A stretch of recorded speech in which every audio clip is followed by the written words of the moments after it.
Hello दोस्तों, कैसे हो आप लोग। तो दोस्तों, आज हम लेक्चर 6 कर रहे हैं जिसमें हम कोल इंडिया लिमिटेड के मैनेजमेंट ट्रेनिंग इलेक्ट्रिकल के पीवाई के क्वेश्चन सॉल्व कर रहे हैं। तो अभी तक हमने 50 क्वेश्चन सॉल्व कर दिए हैं और आज पहला क्वेश्चन वो ये है जिसमें दिया है ABCD parameter are used in analysis of. ABCD जो पैरामीटर है वो किस चीज़ के एनालिसिस के काम आते हैं। तो देखिए, यहाँ पर मैं आपको बताता हूँ हमारे जो ABCD पैरामीटर होते हैं हम इसको और क्या बोलते हैं। इनको हम बोलते हैं टी पैरामीटर, मतलब ट्रांसमिशन लाइन पैरामीटर। ठीक है, टी पैरामीटर इनका दूसरा नाम होता है टी पैरामीटर। तो ये किसके लिए काम आते हैं? ये आते हैं आपके ट्रांसमिशन लाइन की एनालिसिस करने के लिए। ठीक है, तो इसका आंसर क्या हो जाएगा? आंसर हो जाएगा डी, ट्रांसमिशन लाइन। उसके अलावा जो हमारे शॉर्ट सर्किट वाले हैं, ये जो हमारे हैं शॉर्ट सर्किट एनालिसिस के लिए कौन से काम आते हैं? शॉर्ट सर्किट एनालिसिस के लिए आते हैं हमारे वाई पैरामीटर काम। ठीक है, Y parameter is use to short circuit. ठीक है, इसके अलावा ओपन सर्किट के लिए क्या आते हैं हमारे? ओपन सर्किट के लिए हमारे जेड पैरामीटर आते हैं। जेड पैरामीटर हमारे ओपन सर्किट के लिए आते हैं। और यहाँ पर जो इलेक्ट्रॉनिक सर्किट लिखा है इसके लिए आते हैं हमारा H parameter, hybrid parameter, H parameter. ठीक है, तो आइए अगला क्वेश्चन देखते हैं। तो अगला क्वेश्चन एनालॉग का है। इसमें दिया है for the above electronic circuit involving two op amp a PID controller in that the transfer function involves the integrator and first order lag term and transfer function of the PID controller। हमें CS/RS मतलब transfer function बताना है। तो इसमें ये कर क्या रहा है, ये पहले स्टेज में हमारा ये इन्वर्टिंग ओपैम है। ठीक है, इन्वर्टिंग एम्पलीफायर है। यहाँ पर देखिए, ये हमारा है इन्वर्टिंग एम्पलीफायर पहले स्टेज में, और आपका सेकंड स्टेज में हमारा एक और इन्वर्टिंग एम्पलीफायर है, ताकि दोनों के साइन चेंज होकर एक पॉजिटिव साइन मिले। ठीक है, मतलब पॉजिटिव गेन मिले। तो हमें इसमें यहाँ पर इसको निकालना है, सॉल्व करना है। तो देखिए, मैंने इसके आगे इसका डायग्राम आपको बना रखा है। ये मैंने जेमिनाई से कहा है बना दे करके। तो थोड़ा यहाँ पर एक आध दो चीज़ में एरर है इसमें, ये देखिए ये सब चीज़ें नहीं है इसमें, लेकिन खाली डायग्राम समझने के लिए मैंने यहाँ पर इसलिए बना रखा है ऐसा। ठीक है, ये जो आपका मेन डायग्राम है वो ऐसा है, बाकी ये नीचे तो जेमिनाई ने खुद ही अपना डाल दिया इसमें इतना सब। तो देखिए, ये सिंपल सा क्या है, ये देखिए एक हमारा यहाँ पर एक हमारा PID कंट्रोलर है बीच में, जो है हमारा PID कंट्रोलर है, प्रोपोर्शनल, इंटीग्रेटर और आपका डिफरेंशियल कंट्रोलर, तीनों काम का करता है। इसके लिए हम PID बोलते हैं। और हमारा प्लांट है यहाँ पर G(S). ठीक है, ये हमारा G(S) है सेकेंड वाला। तो हमें ये बताना है, यहाँ पर एक फीडबैक लगा है ऐसे। तो यहाँ पर से जो हम दे रहे हैं इनपुट दे रहे हैं E(IS) और हमारा जो आउटपुट है वो E(S) है, E(S). ठीक है, ये देखिए जो यहाँ पर आउटपुट है E(S) और इनपुट है EIS। ठीक है, तो हमें क्या पता है, जो आपका PID कंट्रोलर है, PID का कंट्रोलर, इसका ट्रांसफर फंक्शन क्या होता है? इसका जो हमारा ट्रांसफर फंक्शन होता है, प्रोपोर्शनल, इंटीग्रेशन और डिफरेंशिएशन तीनों होते हैं इसमें। तो प्रोपोर्शनल के लिए क्या आता है? KP, प्रोपोर्शनल के लिए KP आता है, और क्या आएगा 1+, इसके लिए आता है KI। यहाँ पर मैं लिख रहा हूँ TI, transfer function of S, plus यहाँ पर डिफरेंशिएशन वाले के लिए TDS। ठीक है, तो ये हमारा इसका ट्रांसफर फंक्शन आता है PID कंट्रोलर का। तो यहाँ से हमें TI की वैल्यू, जो ये आपका ये TI है, इसकी वैल्यू चाहिए, एक हमें TD की वैल्यू चाहिए, और हमें गेन की वैल्यू जो G है इसकी हमें वैल्यू चाहिए, और इसके अलावा KP की वैल्यू चाहिए। तो देखिए, ये जो डायग्राम है, यहाँ से KP की वैल्यू क्या होगी? KP की वैल्यू होगी आपकी R2/R1। ये R2/R1, यहाँ से KP की जो वैल्यू आ गई, KP की वैल्यू आई आपकी R2/R1, R2/R1। ठीक है, और हमारा TI की वैल्यू इंटीग्रेटर वाले टर्म में जो TI है उसकी वैल्यू क्या आएगी? R2C। आपके सेकंड टाइम में ये R2, और जो आपका C है यहाँ पर ये R2C, आप इससे भी देख सकते हैं। यहाँ पर थोड़ा डायग्राम में ये R3 होना चाहिए, तो ये R2C। ठीक है, ये आया R2 और C2, जो आपका सेकंड टाइम में कैपेसिटर लगा है वो। और TD की वैल्यू आएगी R1C1, पहले के टाइम में जो आपका कैपेसिटर और प्रतिरोध लगा है R1C1। ठीक है, और आपका गेन जो आएगा, गेन की वैल्यू क्या आएगी? यहाँ से गेन की वैल्यू आएगी R5/R4। ये हमारी गेन की वैल्यू आएगी, गेन की वैल्यू आएगी R5/R4। ये हमारी इनकी वैल्यू आ गई। अब मैं नेक्स्ट पेज में सॉल्व करता हूँ। तो देखिए, हमारा transfer function, overall transfer function क्या हो जाएगा? Output upon input, Laplace domain में ये E(S), आउटपुट है हमारा E(S) और इनपुट है हमारा EIS। ठीक है, तो हमारा ये क्या हो जाएगा? ट्रांसफर फंक्शन जो हमने निकाला है TS, ट्रांसफर फंक्शन G1S या GS कर सकते हैं, GSHS upon 1 plus GHS, 1 plus GS इसको हमने TS बोला है और HS को हमने G1S बोला है। ठीक है, तो यहाँ से हमने वैल्यू पुट करनी है। जो हमारी ट्रांसफर फंक्शन है इसकी वैल्यू क्या है, अभी मैंने आपको बताई। ट्रांसफर फंक्शन PID कंट्रोलर के टाइम में क्या आई थी आपकी, KP अपॉन KP ब्रैकेट में 1 upon 1 plus 1 upon T1S plus TDS। ठीक है, ये हमारी वैल्यू आई थी। अब यहाँ पर हमें पुट करनी है सिंपल सी, आपका यहाँ पर से ट्रांसफर फंक्शन की वैल्यू है आपकी KP और 1 प्लस 1 अपॉन TIS इंटीग्रेटर के लिए प्लस TDS। ठीक है, दिया है। और इसके बाद हमारा जो गेन है G1, इसकी वैल्यू लिख दी यहाँ पर G1S, और नीचे क्या आ जाएगा 1 प्लस ट्रांसफर फंक्शन, वही हमारा ट्रांसफर फंक्शन क्या है KP, और आपका 1 plus 1 upon T1S TIS plus TDS, और इसमें किसका मल्टीप्लाई हो जाएगा, इसमें हमारा मल्टीप्लाई हो जाएगा जो हमारा गेन है। गेन क्या है आपका G1S।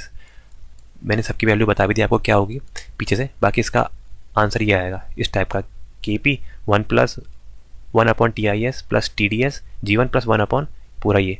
तो ऑप्शन देख लेते हैं। तो ऑप्शन देखिए यहाँ पर 1 प्लस KP 1 अपॉन, वहाँ पर 1 प्लस आगे KP आना जाता है, तो ये गलत है। यहाँ पर ये भी नहीं है, ये भी नहीं है। देखिए आंसर डी है। देखिए डी में क्या दिया है, डी में दिया है KP ब्रैकेट में दिया है 1 plus 1 upon T1S plus 1 upon TDS, और आपका G1S upon 1 plus KP T1 1 plus 1 upon TS plus TDS plus GS। बिल्कुल सही आंसर है आपका डी। ठीक है, तो देखिए इसको हमने ऐसे सॉल्व करा। इसके अलावा मैं आपको इसको थोड़ा और सिंपल में बता देता हूँ। तो यहाँ पर हुआ क्या ना, हमारा यहाँ पर 2 स्टेज है। देखिए यहाँ पर पहली स्टेज, और डायग्राम तो थोड़ा अलग बनाए। ये पहली स्टेज का आउटपुट है, यहाँ पर दिखाता हूँ मैं।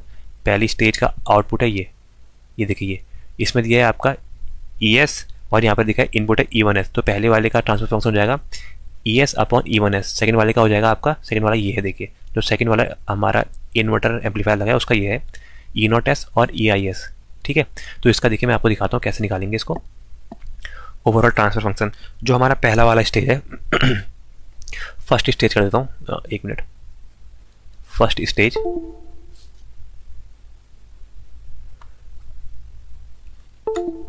एक मिनट।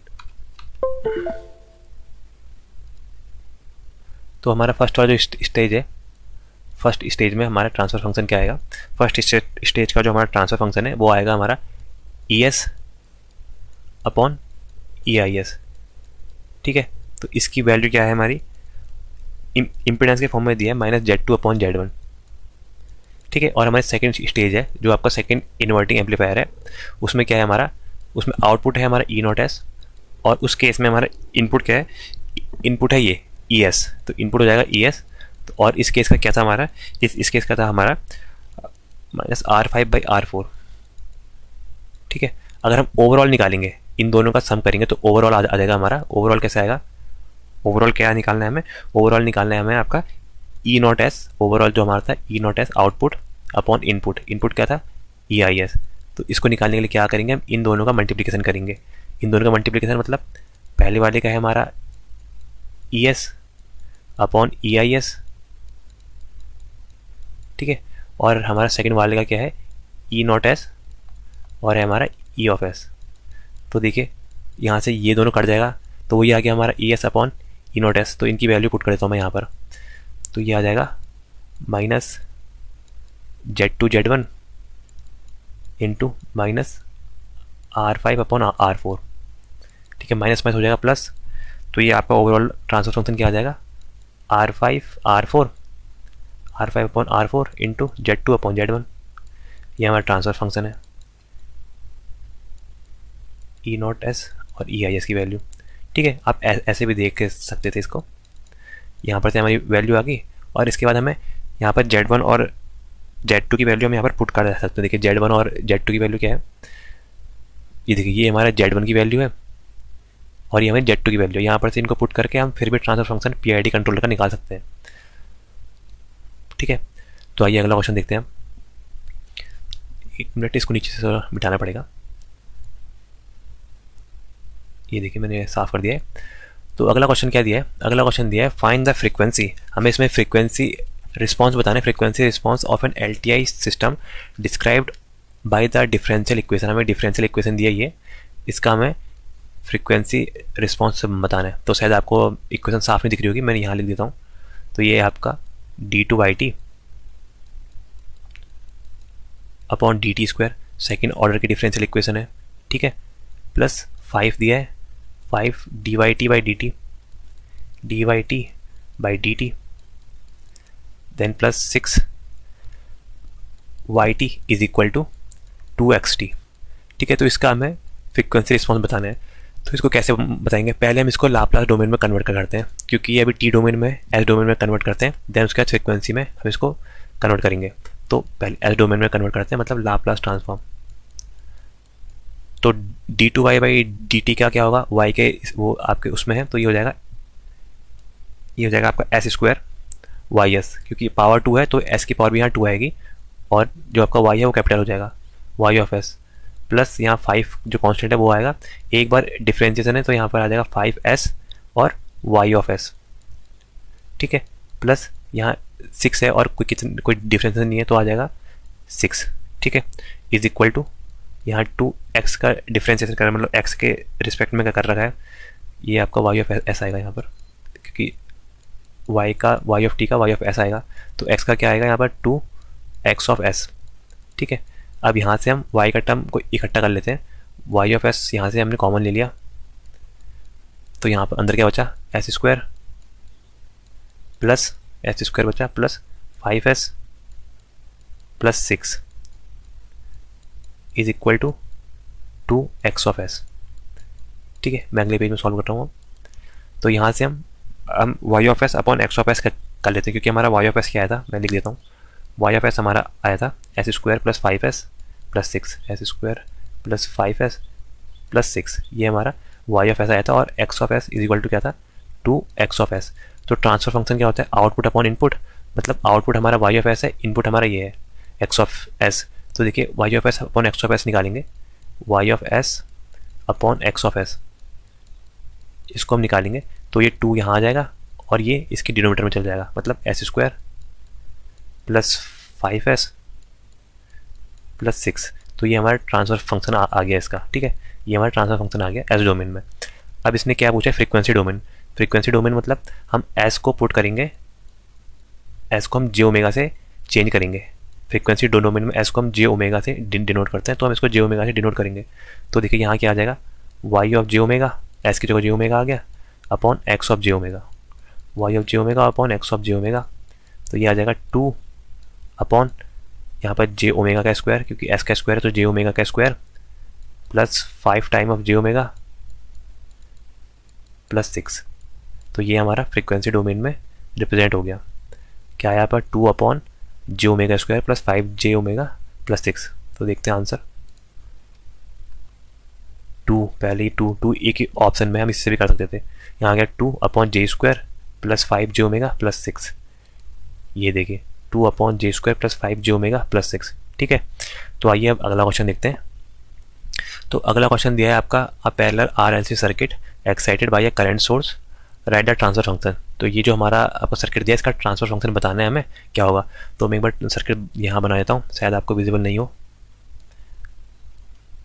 तो ये देखिए इसमें एक करंट सोर्स लगा है ये, और पैरेलल RLC सर्किट है, ये R है, देन L इंडक्टर, और लास्ट में हमारा कैपेसिटर लगा है ये, ठीक है। तो हमें इसका ट्रांसफर फंक्शन बताना है क्या होगा। ये R है, इसको लाप्लास डोमेन में कन्वर्ट कर देता हूँ इसको सीधे ही, क्योंकि हमें लाप्लास डोमेन से करना पड़ेगा ट्रांसफर फंक्शन के लिए। ये हो गया I है, I ऑफ S हो जाएगा, ये I ऑफ S, ये R का R हो जाएगा, ये L हो जाएगा आपका इंडक्टर LS में चेंज हो जाता है, और आपका कैपेसिटर 1/CS में, ठीक है। और यहाँ पर वोल्टेज दिया है V ऑफ t का हो जाएगा यहाँ पर V ऑफ S, ठीक है। तो ट्रांसफर फंक्शन निकालना है हमें। ट्रांसफर फंक्शन क्या होता है, आउटपुट अपॉन इनपुट, ठीक है। तो यहाँ पर ट्रांसफर फंक्शन होता है हमारा, ट्रांसफर फंक्शन होता है Laplace of output to Laplace of input. कब, when all the initial condition should be 0, initial condition IC हमारी 0 होनी चाहिए, ठीक है। तो देखिए अब क्या करेंगे हम इसमें, यहाँ पर से हम इसमें ये वाले पॉइंट पे हम लोग लगाते हैं आपका क्या KCL, क्योंकि यहाँ पर जो हमारी करंट है IS, जो यहाँ से करंट आ रही है ये IS, ये इसमें भी जा रही है, इसमें भी जा रही है और इसमें भी जा रही है, तो ये तीनों का एक ही नोड मानते हैं। और यहाँ पर देखिए यहाँ से करंट इनकमिंग है और ये 3 में आउटगोइंग है, मतलब IS इन सब के बराबर होगा और इन सब में वोल्टेज VS जो हमें दी हुई है। तो देखिए मैं यहाँ पर सॉल्व कर रहा हूँ, तो इसका क्या आएगा, जो IS है हमारी करंट, IS बाई KCL लिख देता हूँ, KCL किरचॉफ करंट लॉ से लिख रहा हूँ मैं, KCL आपका I ऑफ S जो इनकमिंग करंट है वो आउटगोइंग करंट के बराबर होगी। आउटगोइंग करंट क्या है हमारी, जो VS, क्योंकि वोल्टेज सब में सेम है, VS अपॉन R के अक्रॉस प्लस VS अपॉन आपको किसमें, इंडक्टर में, इंडक्टर के लिए क्या है Laplace domain LS plus V upon S, capacitor के लिए आएगा 1 अपॉन CS। ठीक है, अब हमें इसको सॉल्व करना है, तो देखिए इसको सॉल्व करते हैं। तो यहाँ से IS आ जाएगा, IS सब में से VS को कॉमन कर लेते हैं, VS बाहर आ गया, अंदर क्या बचा, ये 1 अपॉन R बचा, ये बचा 1 अपॉन LS और ये CS ऊपर चले जाएगा यहाँ CS। ठीक है, तो अब हमें क्या निकालना है, ट्रांसफर फंक्शन। ट्रांसफर फंक्शन क्या होता है, आउटपुट अपॉन इनपुट। आउटपुट है हमारा VS और इनपुट में हमने क्या दिया है करंट, VS अपॉन IS, हम ये निकालेंगे। तो ये क्या आएगा हमारा, VS अपॉन IS, VS यहाँ है और IS यहाँ आएगा।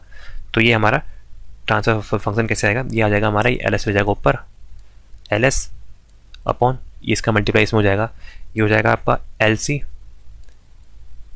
और ये S² हो जाएगा, LC S² प्लस ये L, यहाँ पर CS आ जाएगा, LCS प्लस 1। तो क्या आया हमारा ट्रांसफर फंक्शन, ट्रांसफर फंक्शन आया हमारा LS upon LC S² plus LCS plus 1। LS ऊपर LS देखिए एक ही ऑप्शन में, यहाँ से भी कर सकते हैं हम, ये एक ही ऑप्शन में आया हमारा LS upon LC S² plus LS plus 1। ठीक है, तो ये हमारा आंसर आया। आइए अगला क्वेश्चन देखते हैं। तो हमें अगला क्वेश्चन दिया है, in a split phase capacitor start induction motor, एक हमारी split phase capacitor start induction motor है। A time phase difference between current and main auxiliary winding is achieved by. ठीक है, जो हमारा टाइम फेज डिफरेंस वो हम लोग क्रिएट करते हैं उसमें, तो वो मेन वाइंडिंग और ऑक्सिलरी वाइंडिंग में क्रिएट करते हैं बाय अचीविंग, ऑप्शन ए दिया है, placing 2 winding at angle of 90 degree electrical in stator slot. B दिया है applying 2 phase supply across the 2 winding. C दिया है connecting the 2 winding in series with a single phase supply. और D दिया है introducing capacitive reactance in auxiliary winding circuit. ठीक है, तो देखिए हमें पहले दिया है split phase capacitor start induction motor. तो देखिए मैं इसका डायग्राम बनाता हूँ, यहाँ थोड़ा सा नीचे इनको साफ करते हैं। देखिए इसका डायग्राम कैसे होगा, जो हमारी ये मोटर होती है इसमें हम लोग क्या करते हैं, हम इसमें एक हमारा कैपेसिटर लगाते हैं, एक जो हमारी मेन वाइंडिंग है, ये हमारी मेन वाइंडिंग है। ठीक है, ये हमारी मेन वाइंडिंग है और यहाँ से हमारी सप्लाई आ रही है, ये हमारी सप्लाई है। ठीक है, ये सप्लाई है, ये मेन वाइंडिंग का RM और ये मेन वाइंडिंग का XM। ठीक है, एक हम यहाँ पर सेंट्रीफ्यूगल स्विच से यहाँ पर हम एक कैपेसिटर कनेक्ट करते हैं ऑक्सिलरी वाइंडिंग में। तो ऑक्सिलरी वाइंडिंग का यहाँ पर RA और ऑक्सिलरी वाइंडिंग का XA, ऑक्सिलरी वाइंडिंग का RA और ऑक्सिलरी वाइंडिंग का यहाँ पर आएगा XA। ठीक है, ये हमारा स्विच है और ये हमारा कैपेसिटर है और इसके बीच में हमारा रोटर रोटेट करता है। ठीक है, ये हमारा रोटर है R। ये हमारी मेन वाइंडिंग है ये वाला पार्ट और ये हमारी ऑक्सिलरी वाइंडिंग है।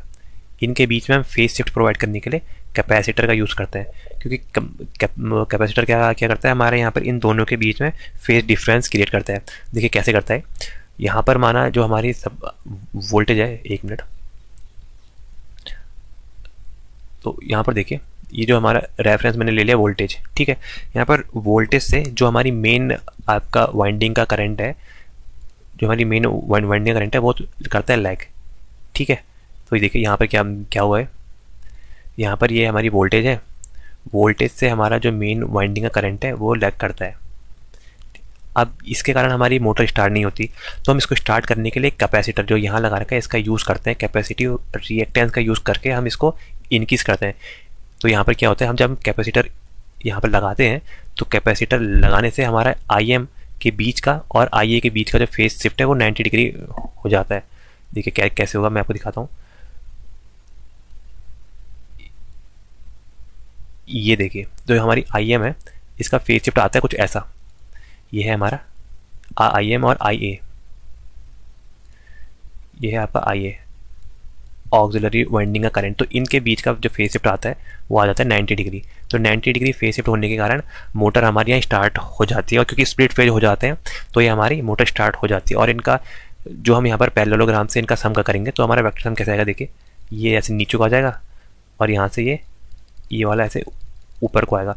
तो ये जो हमारा आई आया ये हमारी आई करंट, ये हमारी इसकी परिणामी current I I R, resultant current of the motor. ठीक है, तो हम कैपेसिटर का यूज़ करके यहाँ पर फेस शिफ्ट प्रोवाइड करते हैं ताकि यहाँ पर हमारी ऑक्सिलरी वाइंडिंग की जो करंट है वो मेन वाइंडिंग की करंट से 90 डिग्री लीड हो जाए ताकि फेस शिफ्ट क्रिएट हो जाए और हमारी मशीन या मोटर स्टार्ट हो जाए। ठीक है, तो ये इसका मेन उद्देश्य है।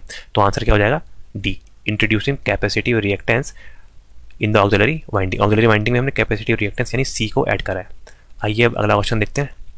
तो अगला क्वेश्चन हमें कह दिया, अगला क्वेश्चन दिया है the torque characteristics of a three phase induction motor is similar to that of. हमारी जो टॉर्क कैरेक्टरिस्टिक है आपकी 3-फेज इंडक्शन मोटर की वो किसके जैसी होती है। तो देखिए जो हमारी इसकी कैरेक्टरिस्टिक होती है 3-फेज में इंडक्शन मोटर की टॉर्क कैरेक्टरिस्टिक हमारी ऐसी होती है कुछ। ठीक है, यहाँ पर होता है हमारा टॉर्क और यहाँ पर होती है हमारी स्पीड, टॉर्क स्पीड कैरेक्टरिस्टिक्स। तो ये हमारी ऐसे होती है कुछ, ये ऐसे हमारी टॉर्क स्पीड कैरेक्टरिस्टिक्स होती है। और ये जो पार्ट है ये होता है हमारा मैक्सिमम टॉर्क, टी मैक्स।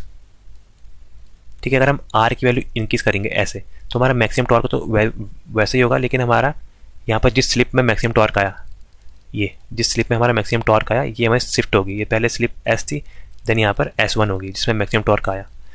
तो यहाँ पर क्या हुआ, स्लिप एस डैश होगी। ठीक है, तो आप यहाँ पर देखिए ये आर है, ये आर डैश है, मतलब यहाँ आर डैश की वैल्यू ज़्यादा है, आर डैश की वैल्यू ग्रेटर देन है आर से। तो क्या हुआ, हमारी स्लिप की वैल्यू क्या है, जिस हमारा मैक्सिमम टॉर्क जिस स्लिप में आया, क्योंकि मैक्सिमम टॉर्क मशीन का सेम होगा, बस स्लिप चेंज हुई।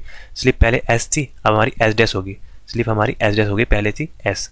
तो ठीक है, ये जो हमारी कैरेक्टरिस्टिक्स होती है ये सेम आपकी संट की कैरेक्टरिस्टिक्स होती है।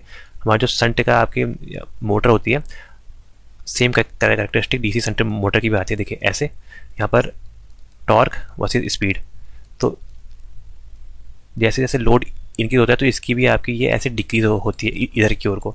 तो ये और ये सेम लगते हैं, तो हम इसको क्या आंसर करेंगे, इसका 3-फेज इंडक्शन मोटर की जो टॉर्क कैरेक्टरिस्टिक्स है वो आपकी डीसी संट मोटर की टॉर्क कैरेक्टरिस्टिक से मैच खाती है, इसलिए इसका आंसर हो जाएगा बी। आइए अब अगला क्वेश्चन देखते हैं। अगला क्वेश्चन दिया है इफ़ एक्स टी एक हमारा पीरियोडिक है विथ अ पीरियड टी, शायद विजिबल नहीं होगा, मैं लिख देता हूँ। एक्स टी आपका पीरियोडिक सिग्नल है जिसका पीरियड है हमारा टी और इसकी फंडामेंटल फ्रीक्वेंसी एफ नॉट की वैल्यू दी है 2π/t। हाँ वो तो बताइए 2π/t होती है एफ नॉट की वैल्यू, तो एफ नॉट की वैल्यू 2π/t दी है और पूछा है and the Fourier coefficient of x80 लिखा है, तो हमें x ऑफ 80 का फोरियर कोफिशिएंट बताना है, x ऑफ 80 का फोरियर कोफिशिएंट बताना है जिसकी आपकी फ्रीक्वेंसी दी है वो है आपकी ए एफ नॉट। ठीक है, तो यहाँ पर हमें इसका कोफिशिएंट बताना है, इसका कोफिशिएंट क्या होता है, CN होता है, तो इसका कोफिशिएंट पूछा है, इसका कोफिशिएंट क्या होगा। ठीक है, तो ये हमारा क्वेश्चन है, तो देखिए कैसे सॉल्व करेंगे इसको। तो यहाँ से देखिए, तो यहाँ से हमारा इसका फॉर्मूला क्या होता है, मैं पहले बोल लिख देता हूँ। एक्स ऑफ टी जो होता है आपका, एक्स ऑफ टी होता है आपका समीशन, क्योंकि डिस्क्रीट से सिग्नल है तो समीशन आएगा n is equal to minus infinity से इन्फिनिटी सी ऑफ एन जो आपका फूरियर कोफिशिएंट है into E raise to power J N omega naught T. यहाँ ओमेगा नॉट आपकी फंडामेंटल फ्रिक्वेंसी है, ये ओमेगा नॉट या एफ नॉट। ठीक है, यहाँ एफ डोमेन में दिया है, यहाँ पर ओमेगा डोमेन में दिया है, मतलब 2πf है और ये एफ दिया है। ठीक है, तो यहाँ पर से हमें इसमें ये इसका फॉर्मूला है, तो इसमें निकालना है कि हमारे इस टाइम पर जब हमने यहाँ पर टाइम की स्केलिंग करी है, देखिए टाइम यहाँ पर टी था, टाइम की स्केलिंग कर दी 80 कर दिया। देखिए टाइम की स्केलिंग करने में क्या होता है मैं आपको बताता हूँ। हमने जब आपको टाइम को स्केल करा, टाइम हमारा टी से हमने टाइम को करा अल्फा ए टी, तो इसमें क्या होता है हमारा फ्रीक्वेंसी डोमेन में हमारा ये आपकी फ्रीक्वेंसी के साथ मल्टीप्लाई हो जाता है। फ्रीक्वेंसी डोमेन में क्या होगा, ये मल्टीप्लाई हो गया, फ्रीक्वेंसी डोमेन में तो मल्टीप्लाई हो गया, लेकिन टाइम डोमेन में एक जगह अगर मल्टीप्लिकेशन है तो टाइम डोमेन में उसका उल्टा होगा। तो टाइम डोमेन में क्या आ जाएगा, T by A. Time domain में हो जाएगा डिवीजन, जिस भी फैक्टर से आपने मल्टीप्लाई करा है उसका डिवीजन हो जाएगा यहाँ। और जो हमारा सी एन है ये जो आपका कांस्टेंट है, फूरियर कांस्टेंट, इसमें देखिए यहाँ पर ओमेगा नॉट की वैल्यू यहाँ पर अल्फा एफ नॉट होगी, और आपकी टी की वैल्यू क्या होगी यहाँ पर टी बाई ए। तो यहाँ पर से अल्फा कट गया, तो हमारे सी एन की वैल्यू क्या आ गई कांस्टेंट, क्योंकि सी एन की वैल्यू हमारी चेंज नहीं हुई। तो इसका आंसर क्या हो जाएगा, एक्स ऑफ ए टी में भी जो हमारी कोफिशिएंट की वैल्यू है वो आपकी सेम ही रहेगी सी एन। ठीक है, ये हमारी चेंज नहीं होगी। सिर्फ इससे क्या फ़र्क आएगा, अगर अल्फ़ा की वैल्यू लेस देन 1 है या अल्फ़ा की वैल्यू ग्रेटर देन ज़्यादा है, इसमें से फ़र्क आएगा। तो अल्फ़ा की वैल्यू अगर आपकी लेस देन 1 है तो ये क्या करेगा, तो ये कंप्रेस करेगा सिग्नल को। ठीक है, तो सिग्नल कंप्रेस हो जाएगा। और अल्फ़ा की वैल्यू ग्रेटर देन 1 है तो सिग्नल स्प्रेड हो जाएगा, सिग्नल और बाहर की ओर को खिंच जाएगा। यही फ़र्क पड़ेगा, बाकी हमारा सी एन जो फूरियर कोफिशिएंट की वैल्यू है वो सेम आएगी। तो आंसर क्या आ जाएगा इसका, सी एन ही आ जाएगा। ठीक है, तो इसका आंसर आ जाएगा ए। अब अगला क्वेश्चन देखते हैं।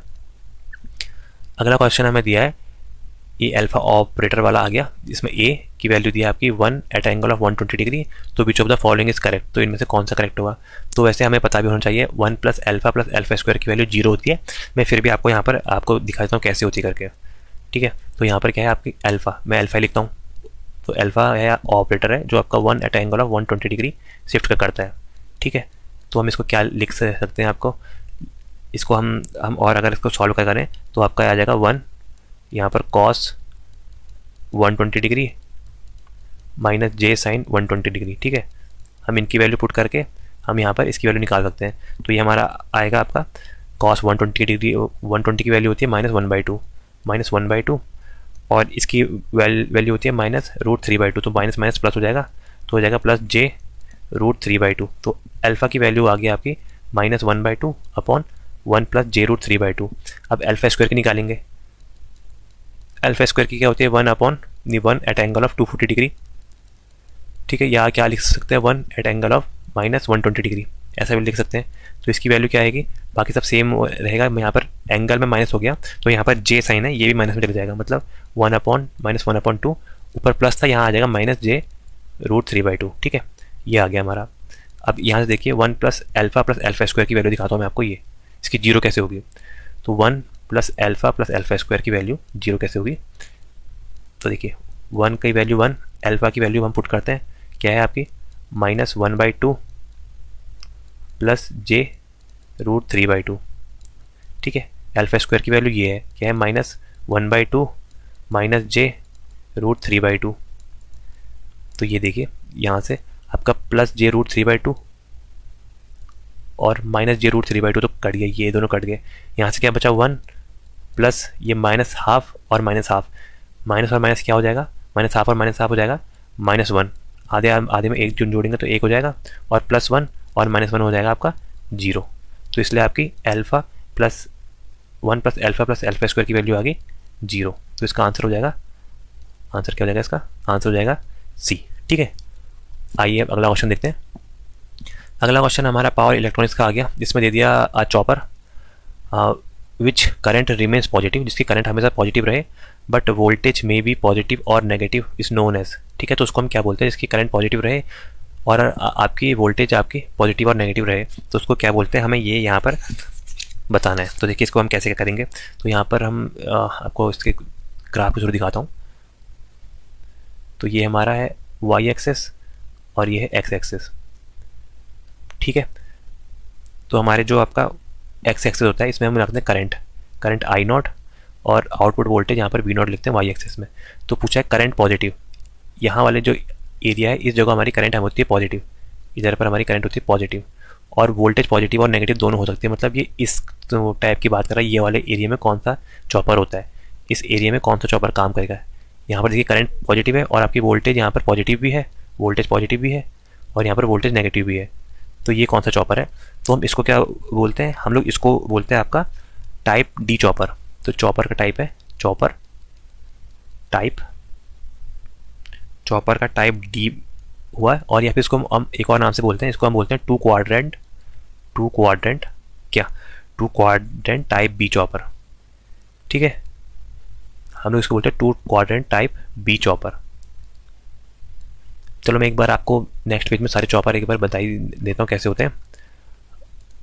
तो देखिए यहाँ पर मैं चॉपर का डायग्राम बनाता हूँ पहले, हर जगह ऐसा एक, ताकि आपके एग्ज़ाम में कुछ भी आ जाए तो आपको ईजी रहेगा यहाँ पर याद करने के लिए भी। ठीक है, ये तो टेढ़ी होगी लाइन, कोई बात नहीं चलेगा। तो देखिए इसको सॉल्व करते हैं। तो पहले वाला क्या होता है, पहला जो टाइप ए, इसको मैं टाइप ए बोल रहा हूँ, जो ऊपर वाला है ये टाइप ए है। टाइप ए चॉपर में क्या होता है, आपका वोल्टेज और आपका करंट यहाँ पर आई नॉट और वी नॉट हर केस में, तो आप देख लीजिएगा आई नॉट और वी नॉट जो दोनों केस में ये रहेगी पॉजिटिव। ठीक है, मतलब ये जो चॉपर पहले कोऑर्डिनेट में काम करता है हम उसको कहते हैं type A chopper.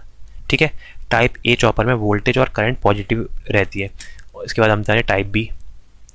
Type B type का जो चॉपर होता है, टाइप बी चॉपर में हमारी वोल्टेज होती है पॉजिटिव, ये वोल्टेज है और ये करंट है। वोल्टेज हमारी पॉजिटिव होती है लेकिन करंट नेगेटिव होता है, मतलब वोल्टेज पॉजिटिव ये वाला इलाका, करंट नेगेटिव ये। तो हमारा ये जो चॉपर है ये हमारा है टाइप बी चॉपर। ठीक है, टाइप ए हो गया, टाइप बी। अब हम आते हैं टाइप सी। जो हमारा टाइप सी होता है चॉपर, टाइप सी चॉपर में हमारी वोल्टेज पॉजिटिव रहेगी, वोल्टेज ऑलवेज पॉजिटिव, लेकिन करंट हमारे पॉजिटिव नेगेटिव दोनों हो सकता है। ये ऐसा करंट पॉजिटिव नेगेटिव दोनों हो सकता है। इसको टाइप सी बोल सकते हैं, या और क्या बोल सकते हैं, इसको बोल सकते हैं हम टू क्वाड्रेंट, इसको बोलते हैं two quadrant type A chopper. Type A chopper क्योंकि टाइप ए चॉपर को दो क्वाड्रेंट में ले गए तो उसी के जैसे बनना है ये, इसलिए हम इसको टाइप सी बोलते हैं। टाइप डी वाला दिखाता हूँ मैं आपको। टाइप डी अभी हमने करा, जिसमें हमारी करंट को आपकी पॉजिटिव रहेगी लेकिन वोल्टेज हमारी यहाँ पर नेगेटिव और पॉजिटिव दोनों हो सकती है। ये आपका है टाइप डी या two quadrant B type chopper. ठीक है, इसके अलावा क्या आता है, जो चौथा होता है वो हमारा उसमें चारों क्वाड्रेंट में यहाँ पर काम करता है, मतलब इसमें वोल्टेज और करंट इसको दोनों आपके पॉजिटिव नेगेटिव हो सकते हैं। इसको हम बोलते हैं टाइप ई चॉपर, जिसमें आपका वोल्टेज और करंट पॉजिटिव और नेगेटिव दोनों हो सकती है, पॉजिटिव स्लैश नेगेटिव। ठीक है, ये दोनों हो सकती है यहाँ पर करंट। तो आइए अगला क्वेश्चन देखते हैं, और ये आज का लास्ट क्वेश्चन है। इसमें दिया है the band stop filter is. Band stop filter क्या होता है, filter significantly attenuate all frequency above corner frequency and passes below corner frequency. नहीं है तो बिल्कुल नहीं होगा। Filter significantly attenuate all frequency above, नहीं। फिल्टर रिजेक्ट, बिल्कुल सही। फिल्टर यहाँ पर मना कर रहा है all the frequency with in the specific band and passes all those outside band. Outside के बाहर, जो उस बैंड के बाहर है उनको पास कर रहा है और उसके अंदर की को रिजेक्ट कर रहा है। इसको हम बोलते हैं बैंड स्टॉप फिल्टर। ये आपका filter allow all frequency specific, ये तो बैंड पास हुई फिल्टर होगा। तो देखिए मैं इनका डायग्राम भी बना देता हूँ, आपको समझने के लिए आसानी रहेगी। तो चार टाइप के फिल्टर होते हैं हमारे, 1 2 3 और 4। ठीक है, सबसे पहला होता है लो पास फिल्टर। लो पास फिल्टर क्या करता है, हमारी लो फ्रीक्वेंसी को पास करने देता है। प्रैक्टिकल होता है ऐसा। ठीक है, LPF low pass filter. High pass filter हमारी हाई फ्रीक्वेंसी को पास कराता है, इस लेवल से आगे की फ्रीक्वेंसी पास होगी, ये वाली फ्रीक्वेंसी हमारी पास नहीं होगी, इसके बाद की फ्रीक्वेंसी पास होगी। ये होता है आपका हाई पास फिल्टर। देन उसके बाद आता है band pass filter. Band pass filter मतलब BPS लिख रहा हूँ, किसी एक बैंड, किसी एक पर्टिकुलर रीजन की फ्रीक्वेंसी को पास कराता है। जैसे ये आपका प्रैक्टिकल केस में ऐसा होता है, ये इसके अंदर की जितनी फ्रीक्वेंसी उन्हीं को पास कराएगा और इसके बाहर की जो है सबको ब्लॉक कर देगा। और बैंड स्टॉप क्या करता है, कोई एक पर्टिकुलर वाले को ही कैंसिल करता है, इतने को कैंसिल करा, बाकी यहाँ की तुम भेज सकते हो, यहाँ की तुम भेज सकते हो, लेकिन बीच वाले एरिया की इसकी हमने स्टॉप कर दी। इसको बोलते हैं हम बैंड स्टॉप फिल्टर, BSP। ठीक है, तो उम्मीद करता हूँ आपको वीडियो पसंद आ रही हो दोस्तों। Thank you so much.